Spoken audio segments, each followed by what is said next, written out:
What's up guys, Kent here with Corsby Gaming, playing Raid Shadow Legends. So I recently completed the hard Doom Tower and holy crap was it tough. But you know what, it was a lot of fun and I felt really accomplished being able to do it just because not that many people have been able to. Also, it's just as much strategy driven as it is having good champs and gear. Now don't get me wrong, you do have to have good champions and gear to be able to do it, but just the gear and champs alone will get you nowhere. You have to be able to use them appropriately to be able to finish the hard Doom Tower. You could have the best champions and gear in the game, but if you don't use them correctly, you're not going to get anywhere in the hard Doom Tower. With that said, I thought it would be a good idea to make my top 5 tips for being able to beat the hard Doom Tower. Before we get into them though, please take a quick second and hit the subscribe button. I'd really appreciate it. Alrighty, so tip number 1 is to have realistic expectations on how long it will take you to finish the hard Doom Tower. Keep in mind, this is the single hardest thing to do in the entire game right now, so you basically have to be endgame to complete it. If you haven't completed the Arbiter missions and can't clear stage 20 in all the dungeons, then the hard Doom Tower should probably be on the back burner for you for a while. I was endgame when the Doom Tower was released 4 or 5 months ago, and I just finished it. The first month I got stuck on floor 98. That one was very difficult for me just because it had the Hackhorn Smash Lords doing all the debuff cleanses. I couldn't stun them. And then I also got stuck on the Scarab King for a while. He was pretty tricky for me. And then most recently I was stuck on floor like 112. With the triple Torment wave. Maybe that was 114. One of those floors had a triple Torment wave, and that was really tough for me. So each month I was focused on getting past that next stage and using most of my resources to improve in that area.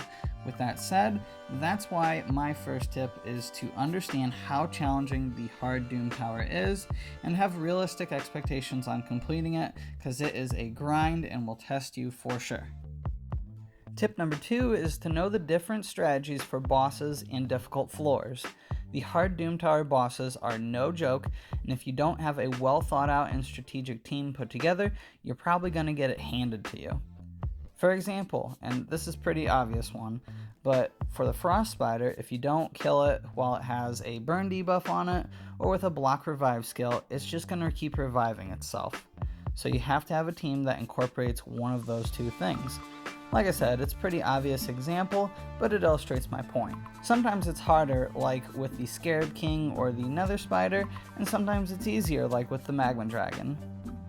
As far as the floors go, usually a fast crowd controlling team is the way to go, but there are some tricky ones. For example, the triple Torment wave, which Torment's passive has a chance to freeze you when buffs are placed, or turn meter is boosted, so a champ that does those things might be awesome on other floors, but not so much on this one.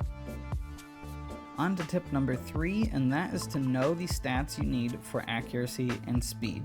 As I mentioned before, the most common strategy for progressing through floors is to have a fast crowd controlling team. Well, this strategy is useless if you are not fast enough to go before your opponent, or your accuracy is too low to where none of your debuffs like stun or freeze or decreased turn meter are landing.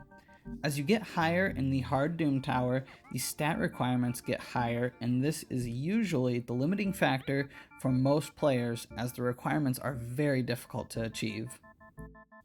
There is a chart that tells you all the stats for each floor, and looking at some of the last floors here, you can see that you would probably need over 250 speed and over 350 accuracy.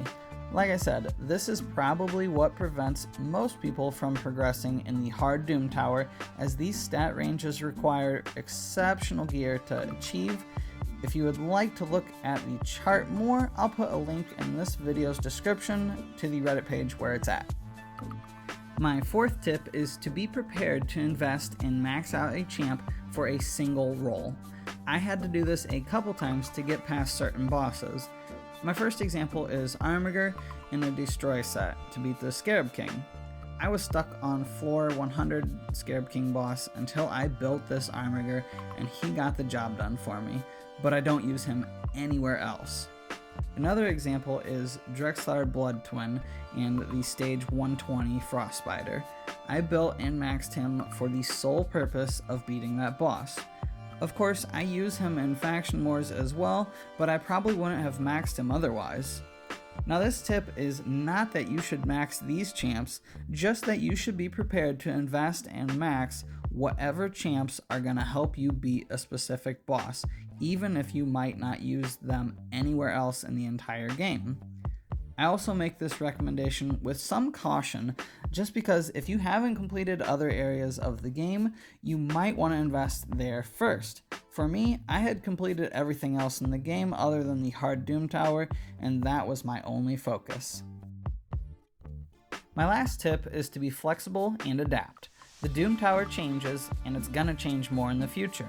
Plarium has already announced they are working on 2 new bosses for the Doom Tower, and they've also made a handful of changes to existing bosses in the past, making them even harder. Based on what I've heard, I believe Plarium plans on getting to the point where they adjust and rotate the bosses on a monthly basis.